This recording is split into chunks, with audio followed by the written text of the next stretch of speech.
There's a lot. So the third year is still, you're not in classes, but you're writing. Right. Right. Although I am in classes, but like. Oh, you don't okay. need- Long to get to. Yeah. Oh, okay. So they're like, Yeah. I Yeah. 2 flights. But technology now. All day.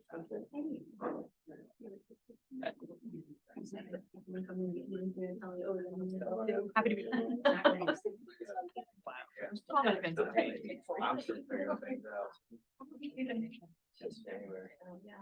All right. Well, it is great to introduce Jeremy Moulton, who probably everybody already knows in the public policy department, trained in economics. And I've been excited about hearing about this talk because housing data is hard to come by, but incredibly central to so many decisions and so much wealth, et cetera, et cetera. So thank you for doing this for us.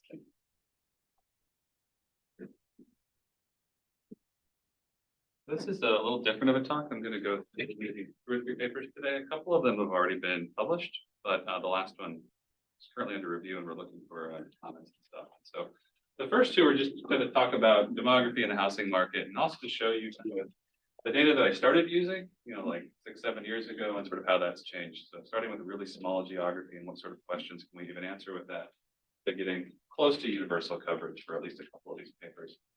So before I get started, I need to mention that the papers, at least papers 2 and paper 3, are done in collaboration with some research co-authors with the Bureau of Economic Analysis. And I can't say this is their views. People get in trouble. So these are not their views. They're also not the Census Bureau's views or the Department of Commerce views. They're also not Zillow's views. They're your views? They're kind of my views, I think. At least right now, where they were when I wrote them. But that's it, I think. I think I got all this stuff covered. One of the papers, we also had used some funding from a pilot grant. So this first one was published a while ago, and this was, I had worked in commercial lending, which was like SBA loans backed by real estate, and also in just regular lending back in the early 2000s before I went to graduate school. And so I'd always been interested in real estate, but I was trained as like a labor and public economist and mostly did work on retirement, self-employment, bridge jobs between when you would retire to when you would become retired. And so I was always interested in housing, but never had data. And then somebody moved in next door to me, this guy named Scott Wentland here, and his wife, who's a co-author of mine as well, was doing a PhD in accounting. And I had taught her because she takes our econ theory class. And she said, "Oh, you'd really like my husband." Oh, yeah, that's weird, but like, okay. So then they moved in next door, which is interesting. And he and I become like best friends. And so it worked out great. So he's an economist as well, does very applied sort of work like I do. And he and I have written a ton of papers. They've moved on there up in the DC area. She teaches he's a professor at George Mason. And he's a BA now. But when You keep pointing at those. It's right here. It's right here. He's right here. I'm trying to That's a good point though. Yeah, so we were trying to be funny. So this paper originally was looking at like sort of how elections affect home prices. And so we were interested in announcements and new information and stuff like that. And we realized there was this giant like effect. And we looked into it more deeply and we realized that in Virginia, there we go. In Virginia, there was this constitutional amendment back in 2010 that made it so that it was easier to exempt elderly people from paying property taxes. So prior to this, if you as like a city or something wanted to exempt old people from paying property taxes, you had to go to the state assembly basically and get it approved there. You couldn't just do it yourself. So this amendment made it so that you could just do it yourself if you wanted to. And then the other amendment, which was interesting, was it exempted disabled veterans from paying property taxes. And so that one was just immediate, like they didn't even pay property taxes. And so we thought, well, okay, maybe this is what's driving it. And this idea of property tax capitalization, which is that if you tell me that I don't need to pay property taxes, I can spend more on a house, essentially. There's more demand for a house. And so we wanted to see how much of that exemption would sort of show up in price changes. And so this up here on the right is Virginia. And so that grayish area, I'll use the mouse here. This was really the data that we had. It was Richmond and the surrounding areas. And it was basically MLS data from realtors. And we were using that data. We broke it up into elderly block groups and veteran block groups. And we did essentially an event study, interval time series, RD in time, whatever you want to call it. And we looked and said, okay, well, when were people aware of this constitutional amendment? It was on the ballot in November. We looked here at the number of articles in the newspapers. And basically we see this big jump right here in November. So we thought, okay, let's try doing this event study RD thing right here in November to see if we see any sort of effect. And one of the other big questions we were interested in is like, how quickly does it take for home prices to adjust? Because it's a pretty illiquid asset. You might imagine it would take a little while. So we weren't initially expecting the effect to be there instantaneously. But that's what we found, which is interesting. Your question, Donna? Yeah, just real quick. Don't we have this in North Carolina too? I mean, Oh, a lot of places do. Yeah, okay. Yeah, a lot of places exempt elderly people from paying property taxes. What this amendment did in Virginia was made it so that it was easy to pass at the local level. Before you couldn't do that. And it also directly exempted disabled veterans. And they weren't exempt before. The reason I asked Yeah. is I just found out about it, so I didn't know about it. Sure. I mean, I was thinking, so I wrote to both of my parents and my dad was like, oh, yes, I've been doing this, but apparently he doesn't qualify anymore. And my mom was like, I've never heard of this. Yeah. Yeah. Well, it's often income based, right? And so there are different levels of income that you do or don't qualify for.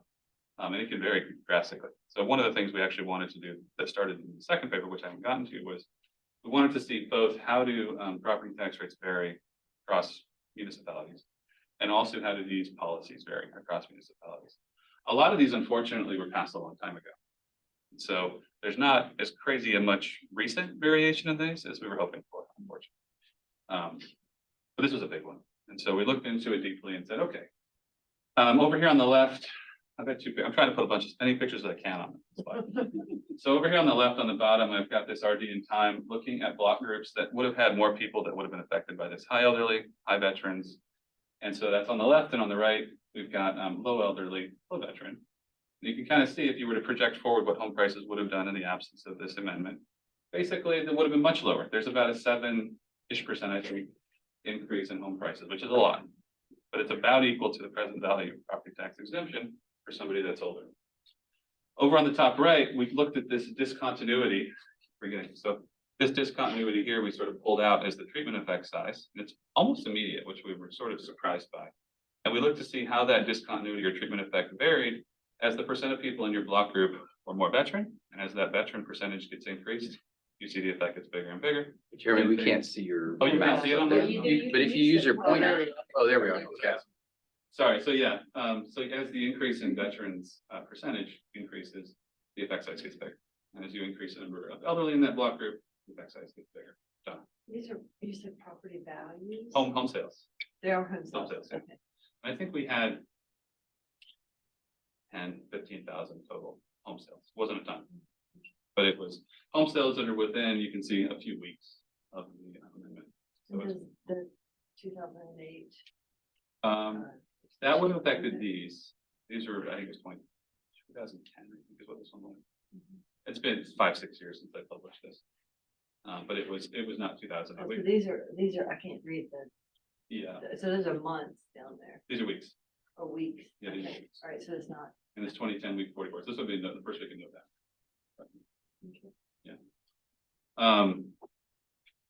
So basically what we found in this paper was like near immediate effects, which we were not expecting. I'll be honest with you. We were expecting liquid assets to go a little while to respond.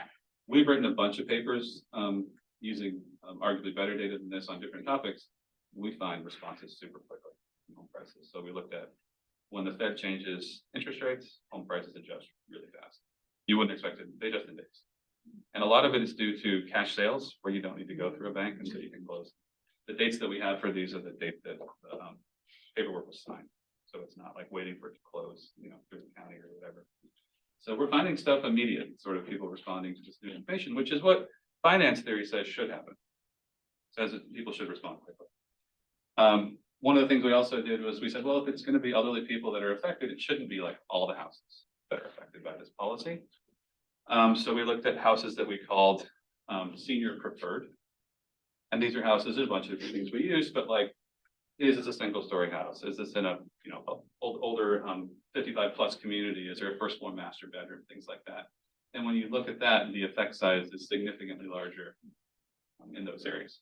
So it's homes that you'd think they'd be preferring, which is interesting as well. So that was that paper. Okay, and so we had this idea, there's a segue. The next paper. So the next paper here just got published just a few months ago. And this one uses some cooler data. So we're using Zillow data now.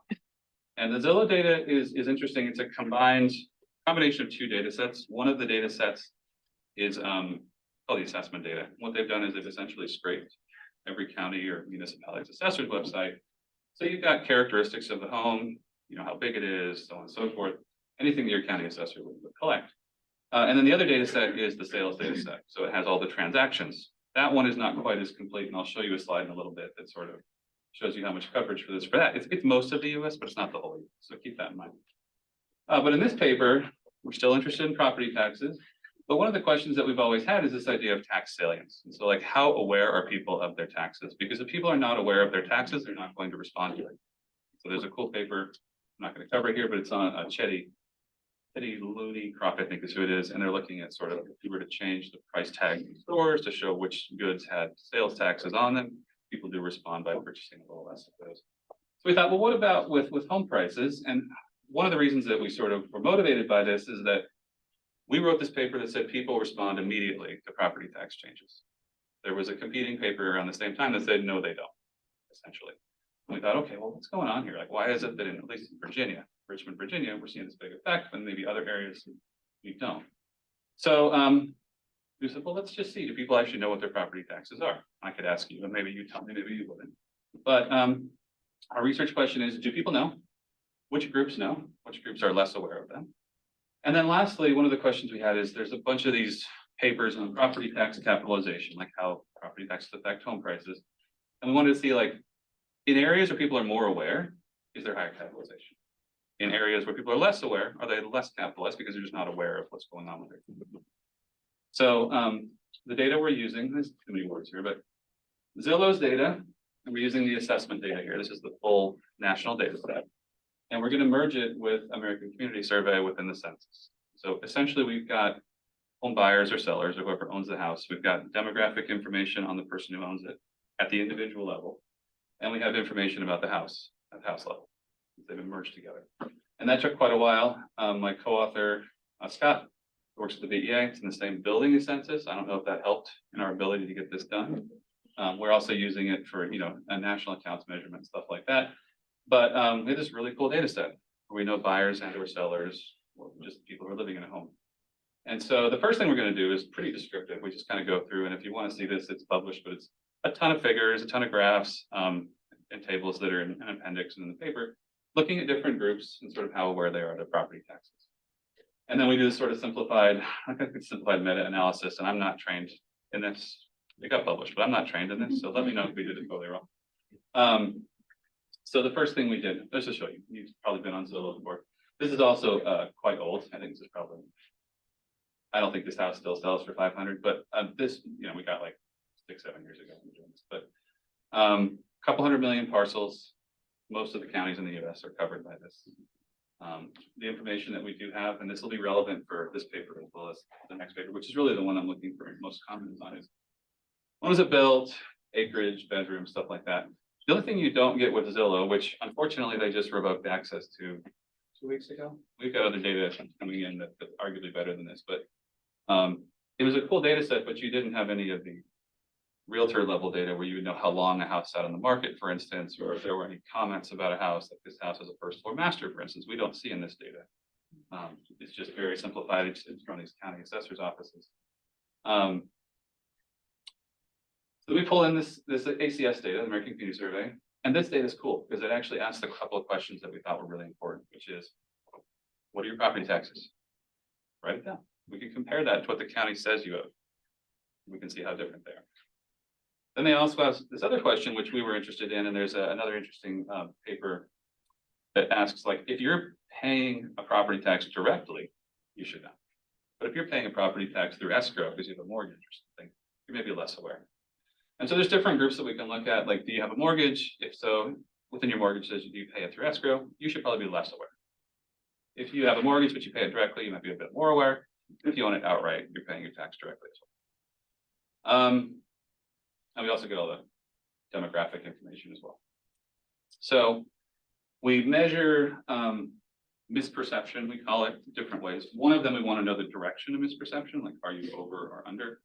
That's this simple one up here, which is just your property tax that you say is said what they owed, which is from the ACS survey, minus what we think is probably the right number, which is from Zillow. We divide that by what Zillow says you owed. And then we have the absolute value of this as well, because we don't want the over and under reporters to sort of tear out. So over here on the right, you can see that there's tons of these. These are just some of the categories I pulled in to show you. Interestingly, like the higher value your home is, more aware you are. Both in absolute, but interestingly, you actually underreport. So on the right is the raw error, which keeps the direction. And on the left, we've got the absolute error, which is just are you on or off? Can you give us a sense of how different they are? I mean, I was hoping for a descriptive, actually. Yeah, I should have put it in here. We've got these K densities showing the distribution of all of these as well, and that might be a better way to see this. And we've broken it by. So you're not talking about being off by $10. No, that's not $10. But it's also not tens of thousands of dollars. I mean, this is probably hundreds. It's not a lot. It's not a lot. There are some people that are very off though. And the other thing is when you start adding these up, then you get certain groups that are quite off. For instance, if you look at age, the older you are, the more aware you are. There's a lot of reasons why that case. But like we're comparing here to 60 plus, age less than 30, you're off by 2%. These are not crazy high numbers. We were actually surprised that people are pretty aware of this. The ones that we thought were interesting, these age ones are interesting, these home ones are interesting. The ones down here looking at the mortgage with the tax included, those are people that are just not as aware because they're not paying it out of the pocket. It's coming out of that escrow. So then we took this. This is just raw. This is not a regression. So we said, well, let's see if there's a conditional difference. Once we control for all these things, like holding everything fixed, what happens? So we added a couple things. So like your income in comparison to your home value. So we're thinking the more wealthy you are, maybe it's not as big of an issue for you. What your taxes are, you're like, well, it's whatever. You're rounding or whatever. So here's. And then we also broke it out. We've got a few of these where we stratify. So looking at a low tax state, a medium tax state, and a high tax state. So a high tax state, you would imagine people are aware. So some of these ones like New Jersey is like 2.5%. That's a lot compared to, I think Hawaii is like 1/3 of a percent. So if you're in a high tax state, some of these things that actually matter sort of in the general model don't matter quite as much. So age, if you're in a high tax state, is less relevant. Everybody's aware. Doesn't really matter on your age. Same thing with like mortgage, even though you're not paying it directly because you're in a high tax state, you're just more aware, probably a big number. So we do a bunch of those kind of things. How should I interpret the at least college being negative? So this is a lead college and we are looking at the absolute error. So the interesting thing here is that these guys, yeah, they're slightly more aware. And that could be an income related thing as well. We do have income in here somewhere. This one, I think we also had income as well. What do you think about that? I don't have all the variables. There's tons of them. But it could be an income. So we've got a bunch of these. It's very descriptive at the beginning of this paper, looking at sort of the different groups that are more or less aware of it. And then our next question was the idea of this property tax capitalization. Why is this different? So we created at the state level a couple of different indices of sort of how aware people are. So the darker blue an area is, the more unaware they are. The higher the misperception, the lighter, the sort of more aware they are. And then we compared this to sort of what the literature finds. And we have two different indices here. We have one where we control for household level characteristics and another where we also control for home characteristics. Well, just to kind of, there's slight differences there. So there's a good literature on this, but it's actually geographically not crazy wide. And partly that's because of availability of data and also availability of potential policies and things that are used to estimate this. So the ones, and you can't see this, I'm sorry. If you're at home, you could zoom in, but the ones that are in italics, look real close. The ones in italics are the not full capitalization. These are the ones that, theory kind of says that we should see full capitalization most. There's some arguments for people like to see less, but the ones in italics are the ones that are finding the odd result. You could argue these are the ones that are not fully taking into account the tax. Look at the price. So we're going to compare these results, finding full capitalization versus not, with the indices. It's a super simple approach here. When we run this regression though, we find that like, we turn these into sort of like we standardize these indices. They explain a heck of a lot of what's going on with these papers that are out there. So a good amount of these, like the more aware people are, this is actually the opposite, the less aware people are, I should say, the less likely it is that you're going to find full capitalization. This is just a 0-1 outcome for did you find full capitalization. So the less aware you are, the less likely you are to find full capitalization.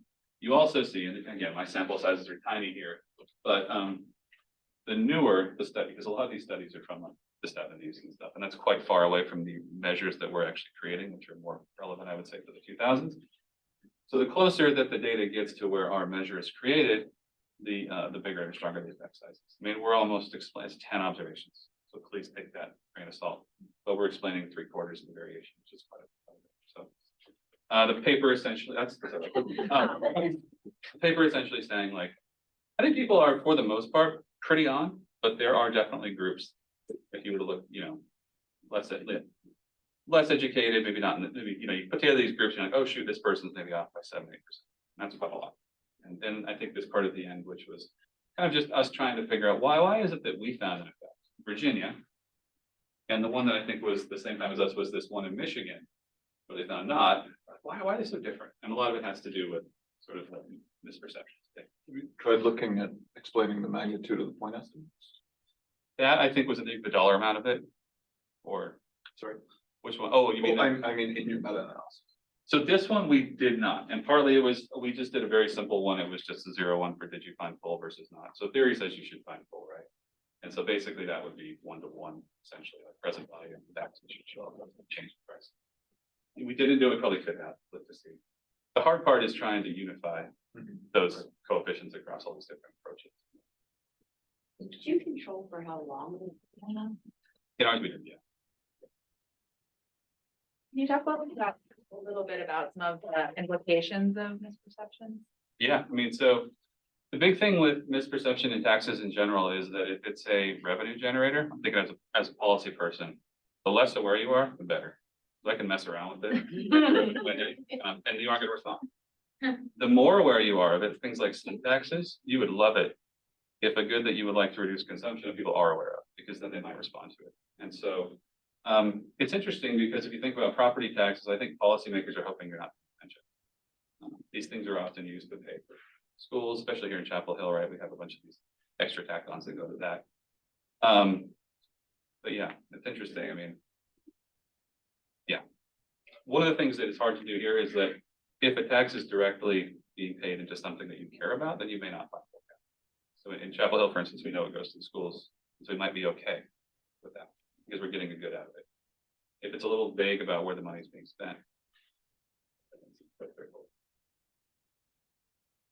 Yep. So when you say capitalization, you mean that the price of the home reflects a higher tax rate? Yeah, so like if I was, let's say if you are thinking about buying a house, and I tell you, Doug, you don't need to pay taxes anymore. And so you might say, I can bid this higher, they can bid this house.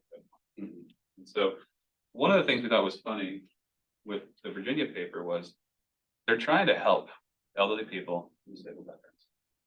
What was the response? Home prices go up. Almost present value of what their gain is. So if you're a current homeowner and you're elderly, it's great.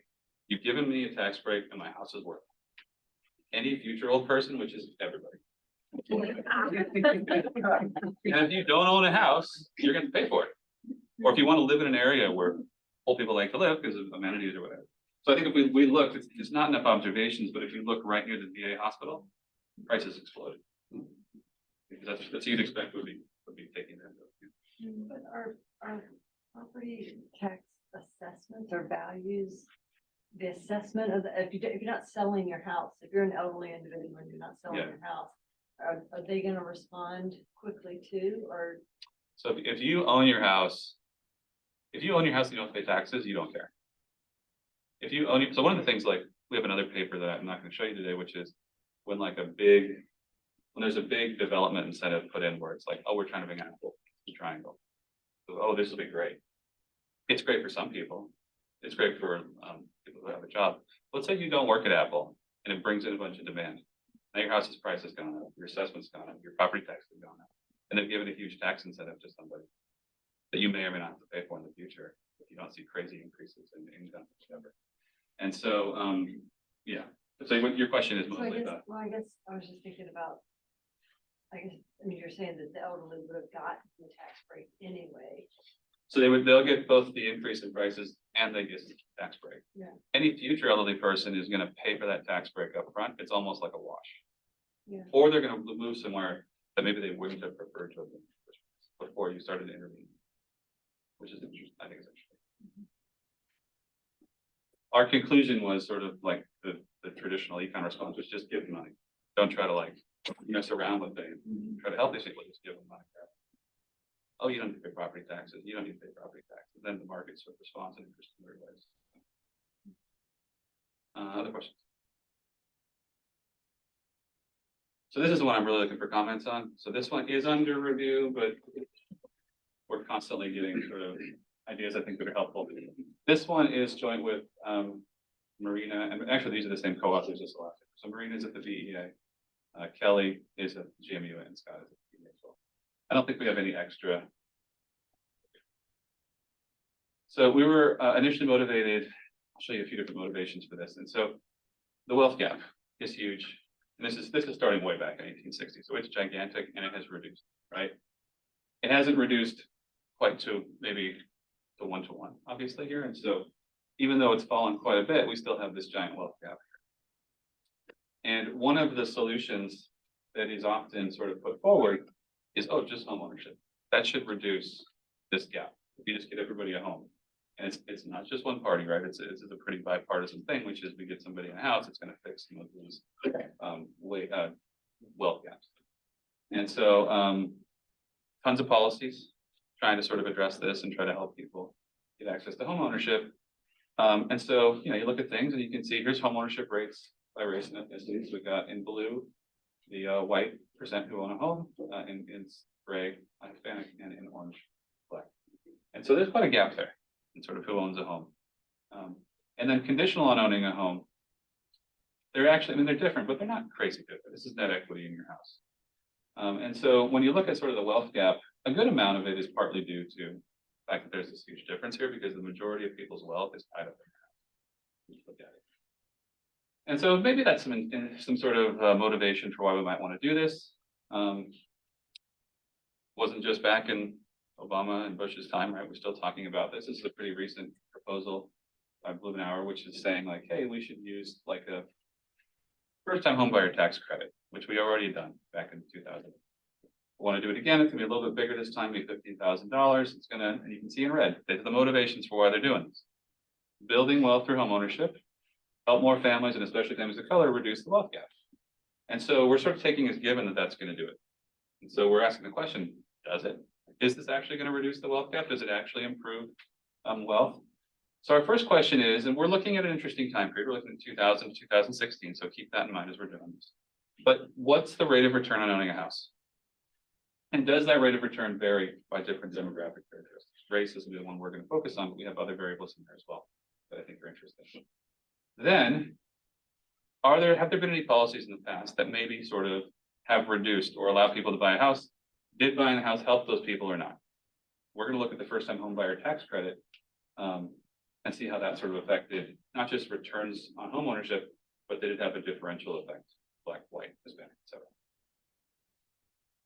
So again, we're using the ACS. Now in this one, we're using the transaction level data set, so we don't have every single state. I'll show you that, I think, in the next slide. But we do have things like every characteristic of the home. We've got cool stuff where we can sort of, we take this and we merge it to the buyers and sellers, and we're looking at people that bought and sold between 2000 and 2016. So keep that in mind as well. Anything else? Yeah. So here are the states that we have access to, everything that has a color. It's a state that we have access to. So the big one that I think we're missing is Texas. There's these states that we don't have data for are non-disclosure states. They just don't make their transaction data available. We do have the assessment data, which is why the last paper we had the full sort of universe. Our new data set that we just got, that we're in the process of getting approval to merge to census again, has the universe of data. So it'll cover everything we did before. But this is most of the US, like a good percent of it. And so what are the returns to homeownership? different ways of measuring this. Okay, so over on the right, I've got some math if you like math. And on the left, I've had these. So rate of return, it's just sort of like looking at the total. What'd you buy it for? Or what'd you sell it for? And what you bought it for? And sort of thinking that in comparison to what you bought it for. Then we annualize that, and then we look at it by inflation adjusting as well. So you go, oh, shoot, white homeowner, rate of return, 12%. That's pretty big. On an annual basis, it's less than 1%. And then if you inflation adjust it, it's actually -3%. Okay, so, and there are some costs in here that I haven't included, which we'll talk about in one of the last slides. Maybe not awesome, but compare it to black households, which don't even have a nominal rate of return that's positive, it's -6%. And then if you annualize it, it's about a 2% reduction. And then if you inflation adjust it, it gets horrible, 19% reduction. And so this is just raw differences by race here. We want to see if these things hold up when we put all the controls in and do a conditional difference here to see if these rates of return are different. And so that's what we do here. And I want you to look at all that. So I'll zoom in. And this is looking at annual rate of return. Okay, so this was annual rate of return. We've got Black, Asian, Hispanic, and other, married, so on and so forth. So the big things are, if you look at Black, this is about a 2 percentage point reduction, annual. So this is a 2 percentage point reduction. I think on the last slide it was the same, interesting. So these controls really aren't changing that too much. Asian is slightly negative, about 1/3%. Hispanic about 1, and other about 1 as well. If you're married, it's like here, go ahead. But these are people that had, or chose, or had to sell. So we right? removed foreclosures Okay. from this data set at least, and we've removed non-arm's length transactions. There are still going to be people in here that sold because they lost their job during the boom and bust, right? So particularly between like 08 to 10, you're going to have some of that in there. But you could, I mean, you could look at just the value in a Zillow, right? They don't have to sell. Well, I guess Zillow can project the value. And actually, we don't have those estimates, they call them. So we are not allowed to see those. They don't want you for backing out what this estimate is. So we've created, I don't know what we would call it. Our own, we can't call it an estimate, but something. So we use that- something. So we use that in another paper where we try to impute rent for national estimates, you know, for GDP measurement stuff. We have another one where we're measuring land value. But they won't give us theirs estimates. We created some of our own. So you could do that, but this is just based on sales, sales. actual sales. So this is like real money change hands. And we did remove, I said, foreclosures, non-arm's length, and any weird outliers. Because there's some funny stuff in there where you're like, this house did not sell for $100 million. I know that. So basically it's like the bottom 1 and top percent. You can pull out. So I can now above it. This is like a huge underestimate, right? Because repair costs are not included. That's right. That's the last slide. Repair costs aren't, property taxes aren't, realtor fees aren't. There's all kinds of other stuff involved. Absolutely. Are you gonna look at sensitivity to timing? Because it is the Great Recession and. So when we did this, we have in the appendix, we have different time periods. One of the issues with that, unfortunately, I think we probably could have done it by sales date. Because if you start cutting it by window, you're like, well, I want the buying and the selling to be in that window. You get some really funky windows in there. But I think you're absolutely right, which is maybe if you get rid of the ones in 2009, where they were like forced to sell, maybe it'll be a little different for sure. Well, just, I mean, you remember. Yeah, absolutely. Values crashed during Plummeted, that time. right? And then they exploded back up. Yeah. And so it's a funny few years there for sure. Is the annual rate of return for white, or for the strong man person, whoever? the They're about cost is? 1% positive. It's positive. Yeah, so for the, if you look here, I've got this sort of too many words, but they're the omitted group, but it's about a percentage point increase. And so it's about 2 percentage points lower, so it'll be slightly negative, like -1% total for the Black group. So what's your interpretation of the much more positive numbers for education and income In this and one? marriage? Yeah. Yeah, so this is probably, in this example, if we're thinking maybe about what Barbara's saying, which is they maybe did or didn't need to sell. and they had Better- a little more better control timing. over when they could sell. That might be part of the reason. Exactly. One thing to note as well, I'm not going to show, it's not here, it's in the appendix, but like, we've taken this down to like block group level. Or census, I think it's the census block group level. So we've got like state fixed effects, and we did it with county, and then we did it with tract, then blocker. And you still see the effect. So it's not like they're buying on one side. Within the block, it could be the case. But the effect does not change too much as you change the geographical fixed effects, which we were maybe not expecting at first. Because if you think of redlining or things like that's driving this, that's maybe not the case here, because we can get down to a pretty small geography. It could also be about the value of the house. Heterogeneous effects based on the value of the house. In other Sure. words, in So low this- income neighborhoods that the annual rate of return is really low, and in high income neighborhoods, it's higher, right? So we have the home value quartiles controlled for, but they're not interactive for sure. Yeah. Yeah. So they're controlled for. So low, the fifth quartile being the highest value. Which one? This one is the Fifth highest. So the quartile highest is one, high. interestingly, it looks like it's a lower return. Right, Right. so the opposite. That's what the data said at least, right? And so actually, when you look over here, trying to see. Yeah. I'm not getting that percent. You know, if they had a subprime mortgage.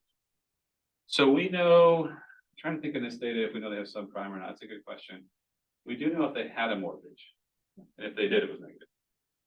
So if you own it free and clear, you probably have a lot more freedom, your ability to sell. So part of this is probably a timing issue for sure. I have later a slide that shows these purchase and sales price and how it's different per group as well.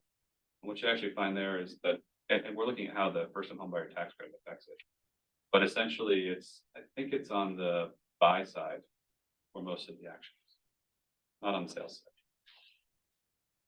Do you have a graph that's just home prices over this time period, average home? Just so I can see where. Yeah.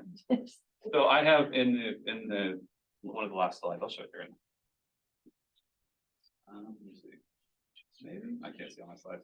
At the end, I'll show you. There's a slide that shows changes in rental rates, and they follow pretty closely in home prices, and it also has. Essentially, it was exploding in 2006, 7, and then it plummets, and then it's down for a couple of years, and then comes back. Back up to the. It gets, well, it depends how far out you go. We're above before, but Okay. yeah. Yes. Does the data come in a medium income, high income, or do you actually? No, that we had been that ourselves. That was Marina did that. She does a lot of work with the census data, and that was what I did. Because I guess the question is whether, Whether within the bid. That's you've got some sufficient, variation. yeah. Exactly. That's a good question. I don't have a good answer to that.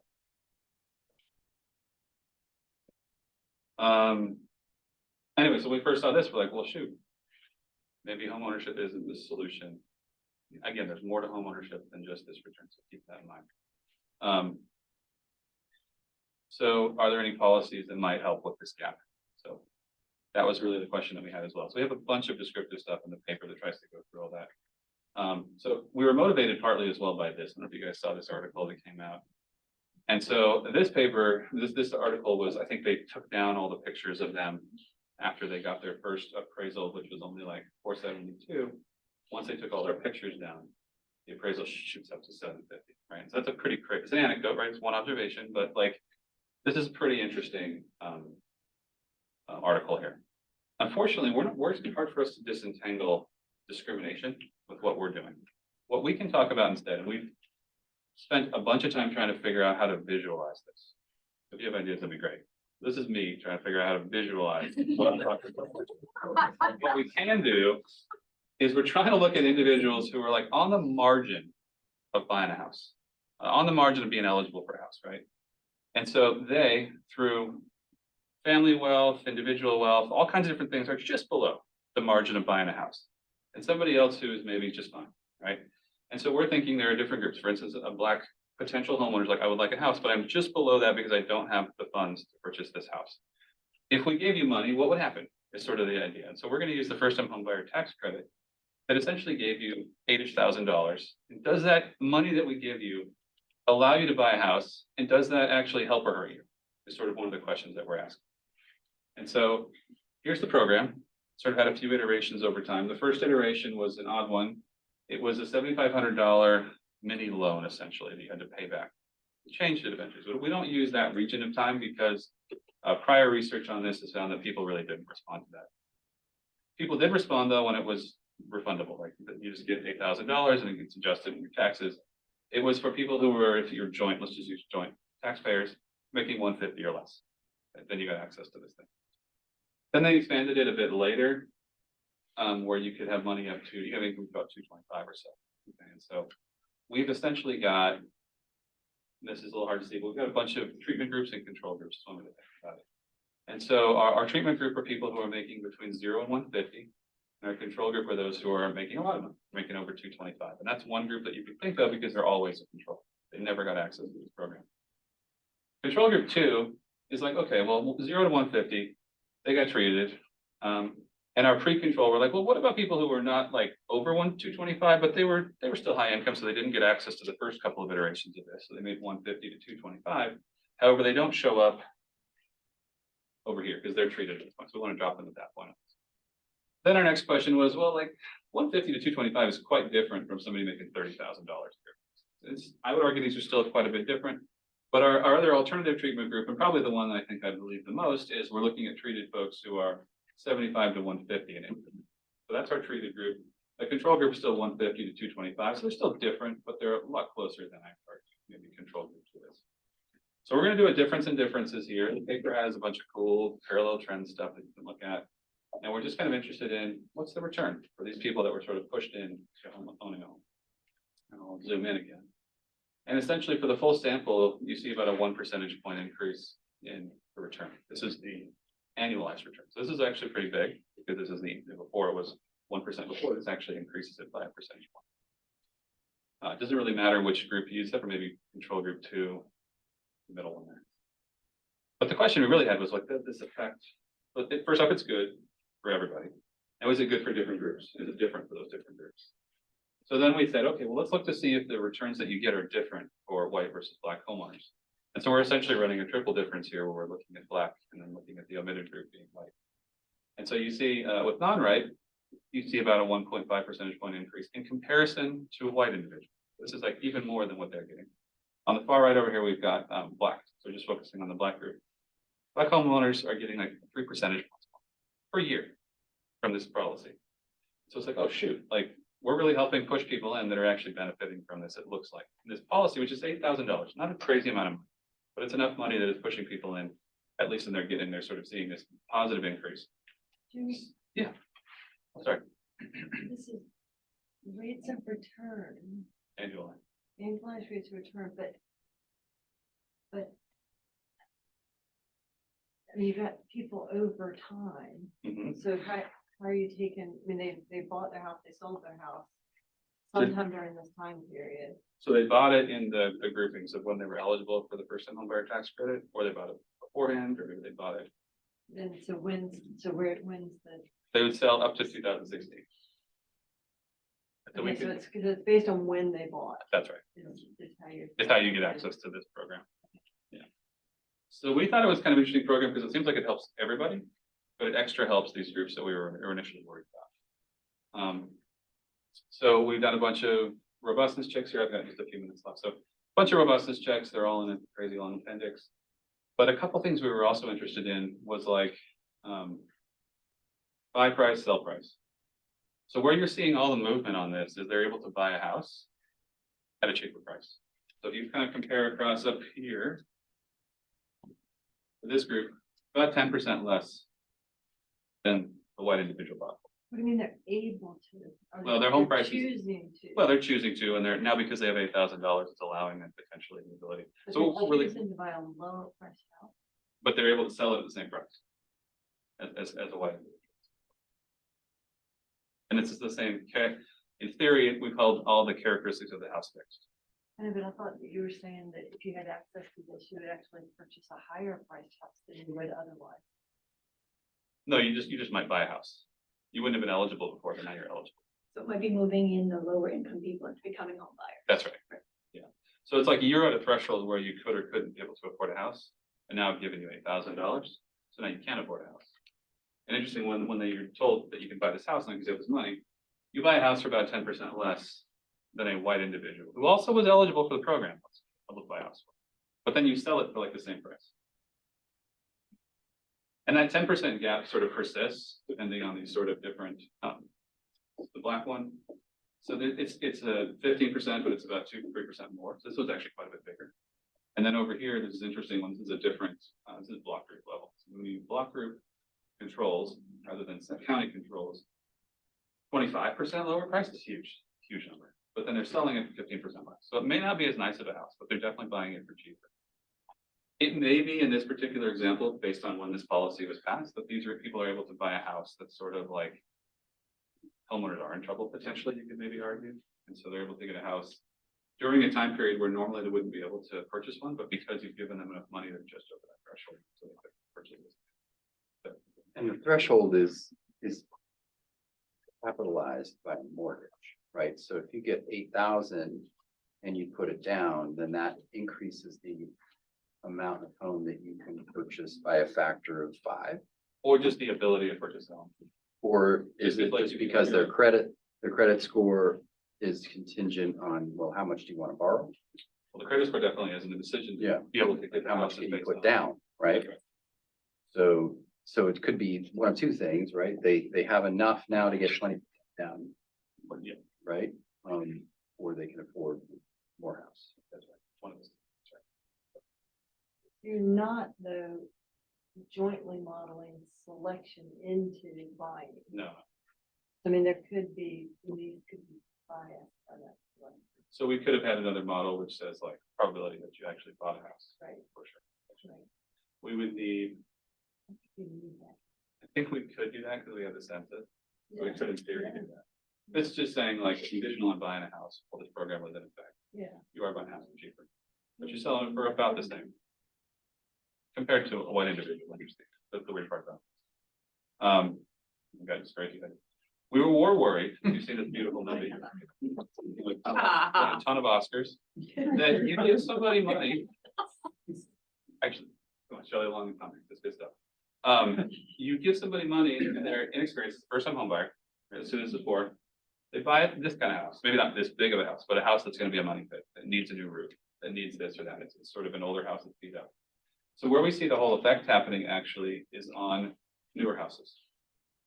So if you were to get this and be able to buy a newer house, it's going to have less problems. That's where you see this positive. So you don't see it on the older houses for the most part. Yeah, I think I've got, here's a conclusion. I got a couple other slides. It'll come back around to some of the comments we had earlier. So is homeownership going to solve everything? No, I think homeownership is great. Don't get me wrong. I'm not trying to be negative on homeownership. It's just that you need to be ready for it. You need to be aware of it. It's quite expensive. So nominal homeownerships were positive for white households, but actually were negative for black households during this time period, 2016. And so there are some there's some pros that we can get from sort of things like the first home buyer tax credit. And it looks like it helped everybody, but it's actually extra helped black and Hispanic homeowners.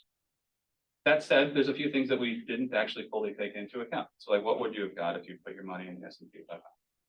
Put it in there. Well, if you'd held it from 2000 to 2016, you would have made 4.5% a year. But if you'd sold here in 2009, you would actually have lost almost 4% a year. So it depends on when you buy and sell these things, right? So you would have made 15% a year, holy cow, if you bought in 2009. So the other things is like, houses cost money, right? And so if you look at the first time home buyer, if you look at the mortgage rates, they've been falling, but like over this time period, they're still above, 3.5%. And so we didn't consider that. When you buy a house, you're buying it on margin. You're buying $200,000, $300,000 worth of stuff. So when prices change, it's that change multiplied by the total amount of money that you borrow, essentially, or what your house is worth, you could argue. Interest rates were higher. Realtor selling fees we didn't consider, about 6%-ish on each sale. Property taxes are going to be something in there as well. That's annual. So that's going to cut into your returns. But there are sort of positive returns to home ownership as well, because you may have rental changes too. Over this time period, at least according to the data that we see, it plummets, which is maybe would have helped you, but they're right around maybe 2 to 4% increases every year. So if you don't have a house, you do need to live somewhere. We do want to take that into account. During this time period, it was, it's about 2 to 3% a year that you see an increase in rental rates. It's exploded recently. And so owning a house today is much more beneficial, I would argue, in some ways, because if you want that sort of, you've got a fixed mortgage, you've got sort of relatively fixed housing costs compared to what's going on with the rental market. So anyway, that's my paper. Appreciate any thoughts or comments you guys have on it. The ones you've already had, so I appreciate them. So thank you.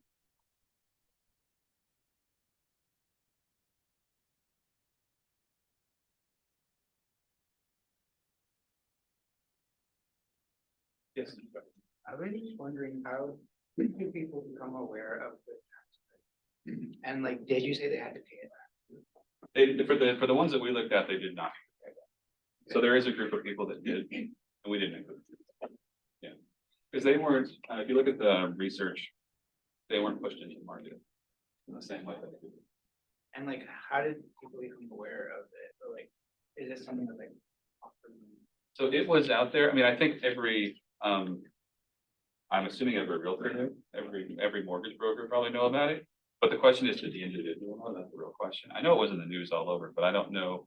I was in lending at the time, just before this. I'm maybe not the right person to ask, right? If somebody's watching the news and paying attention to it. But we've seen, I mean, I've seen in other research that people respond to EITC changes really quickly. We become aware quite quickly, just due to network effects, I guess, networks. But that's a good question. It seems to me that there are potentially these housing benefits that you haven't and may not be able to take into account in terms of Yes. like increasing housing Absolutely. stability or changing neighborhoods. That's right. And I was just wondering if you can, with the census data, pull any of that in terms of moving to different types of neighborhoods or with better schools or any of Yeah. that sort of stuff. The school one is particularly important, I think, too, because if you own a house, sure, you're losing a little bit every year, but it's potentially going to be in a different school district, maybe, but maybe not. So that's a benefit that is hard to quantify, but it's important for sure. And I think also the permanence of it Right. and the sort of, yes, there are costs of homeownership, but they're more fixed. That's important. And you might feel more in control. I mean, it depends if you don't have that mortgage. That's right, If yeah. you have the variable rate mortgage. The variable rate mortgage is more stable. That's So right. being at the hands of the landlord, I think is. Absolutely. That's Well, and that's become, I think, in the news, they talk about this a lot, where rates have gone crazy, Right. they've exploded, but you also have sort of conditions to rental, and, agreements that are just odds sometimes, because there's a lot more power in them. Right. Are these, so many questions. Are they refinanced home, like refinanced, or these are all first time? So we're only looking, in the whole paper, we're looking only at purchases and sales, we're not looking at refinance. Oh, yes, this last one, right? Yeah, and then, yes. I'm just wondering, thinking about like residential segregation and where these people are purchasing their homes. Yeah. And you connect it to like broader racial wealth inequality, but I'm thinking, like, based on your findings, you can actually see why wealth inequality persists if people are purchasing, or if Black people are losing or buying cheaper homes, Yeah. let's say they're within their community That's right. and selling the home. Is my logic? One of the questions My that was logic, asked, so I it's just kind of Yeah, not really accumulating wealth within the community. It's keeping wealth either stagnant or reducing wealth. well, and one of the questions I was asked, I presented this last Friday was like, well, does it matter the racial breakdown of the block group where you bought? So you're a Black homeowner, but you bought in a quote unquote Black block group versus a white block group or whatever, does that affect it? And so that was a good question that I think with, well, this data we can't touch, but we can touch the new data in a few months when it comes online. But that's a question I think I'm interested in as well. And also this question of where did they move? That might be a different paper with the first time homeowner tax credit, but the question of like, where did you decide to buy a house is an interesting question. The ability to, the same market isn't available. That's right. Yeah, So- exactly. I'm curious about the targeting based on the threshold, the income threshold, for example, right? And then also the size, right? Because a lot of this seems like it will depend on like the composition of those on the margin, Yes. right? That are induced by the policy. Yeah. And so is there anything that you can look at there to kind of get a sense of the heterogeneity across the dimensions that would like say buying differently? Yeah, so we don't get quite as close, right? We do the 0 to 150 and 75 to 150, which gets a little bit at that, but not really answering the question, which is what if you shrunk those income thresholds by quite a bit, right? They're looking at maybe 20 to 25,000 on both sides of that to see what happens. That might be something we could do with the data for sure, just to see if you see the same effect there or not. Yeah, because you want to see, are you using the right? Yeah, I mean, that's the other question, which is like, well, and that's, So this part is part of the other paper that was already published, which is like, did this induce you to buy a house? But I think there's interesting stuff to do with like, who is actually induced this program. Yeah, I think that's right. I think to comment on Sham's question, you don't have to be in them, you can just look at the margin by looking at the theoretically model the selection, how people select to buy the house, like the house say. And instead of creating different things, you can look at the margin of people. But then that will require you having an initial method, right? Yeah.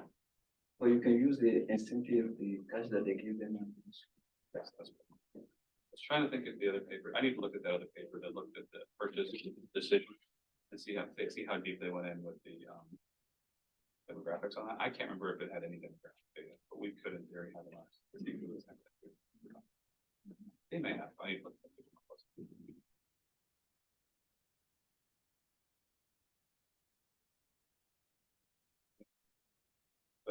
Okay, so this is gonna sound like a very vague and half-baked question, but so what I'm getting Yeah. is that house is a bad investment. Maybe not. Especially when you I don't wanna say consider that. I would not cost say of that. ownership, repairs, things like that. But, the question of, renting versus buying, is, I guess, house, owning a home versus renting, maybe it's a wash. So you gotta live somewhere, as you say. But then, so I'm trying to square that with what you say about the low income tax credit. So Well, the house is a bad- first time home buyer tax. first time home buyer tax credit. So in general, houses, you get, a very low rate of return. Unless you happen to buy it at a special time. Yeah, special time, which, makes some sense, I guess. But the effect of this credit is doing what exactly? So what we're thinking is, are there people who are on the sidelines due to the thing we were thinking in our head was family wealth, which is often used to purchase houses today. You look at it, almost everybody has a parent or some family member who cannot get into the market. And if you were just to give them a little bit of money, what would happen? But do we Where's- want them to get into the market? Well, that's what politics says we want, right? Well, You look at Bush, but if Obama, it's everybody says but we if want. it's a, it's a depreciating asset, if it's a depreciating asset, Yeah. I mean, asset, yeah. and Do we it want takes a that? lot of money to repair, do we want a low income person having that burden? You need some liquidity to, if your roof caves in, and That's things right. like that, right? So the first half of the paper asks the question, do you actually get a return on the house? Mhm. Right? And then it says, okay. It looks like maybe you do, maybe you don't. And I would argue like, I don't want anybody to think like I'm saying don't buy a house. That's not what I'm saying. I'm just saying you need to do it, but you need to be careful, be smart when you do it, right? That's the big thing. But the second part of the paper then asks the question like, okay, if we think, sort of saying, assuming that it's okay. And there's a lot of reasons why you might think a house is better, because it does sort of more stabilize the sort of cost of housing, Mhm. especially in a really crazy inflationary time. Mhm. It's not connected. Like here, right? So I would love to own a house now, right? I do, but like I would love to own a house now Mhm. because I'm not experiencing 12% annual changes in their rent. Right? That's crazy. And so, particularly today, I would love to have that. Actually, you guys can't see that. So there you go. So like, you have these crazy increases in rent. That's one of the benefits of owning a house, is that it sort of makes things more fixed. And so the question we then had was like, okay, well, if you think it's important to push these people in, what's the effect? Because we were worried you're going to push people into the market and they're on the margin, Mhm. which means they're probably not high, they don't have a lot of liquidity. Are they going to get an even bigger negative effect? Yeah. Because you've now pushed them in. We find that's actually not the case. So, yeah. Yeah, I'm hearing echoes of, thinking of echoes about, subprime mortgages. Yeah. Pushing people into owning a home who just really can't afford it. That's- Now, that's not this program, I understand. That's predatory lending. But that was the big concern we had, which is that everybody just says buy a house, buy a house, buy a house. Is that the right response? Maybe, maybe not. And then if it's not, what happens when we start incentivizing people to buy a house? We're actually finding it's not quite as bad, at least during the period we looked at. You have to keep that sort of condition on there. Great. All right, thank you guys.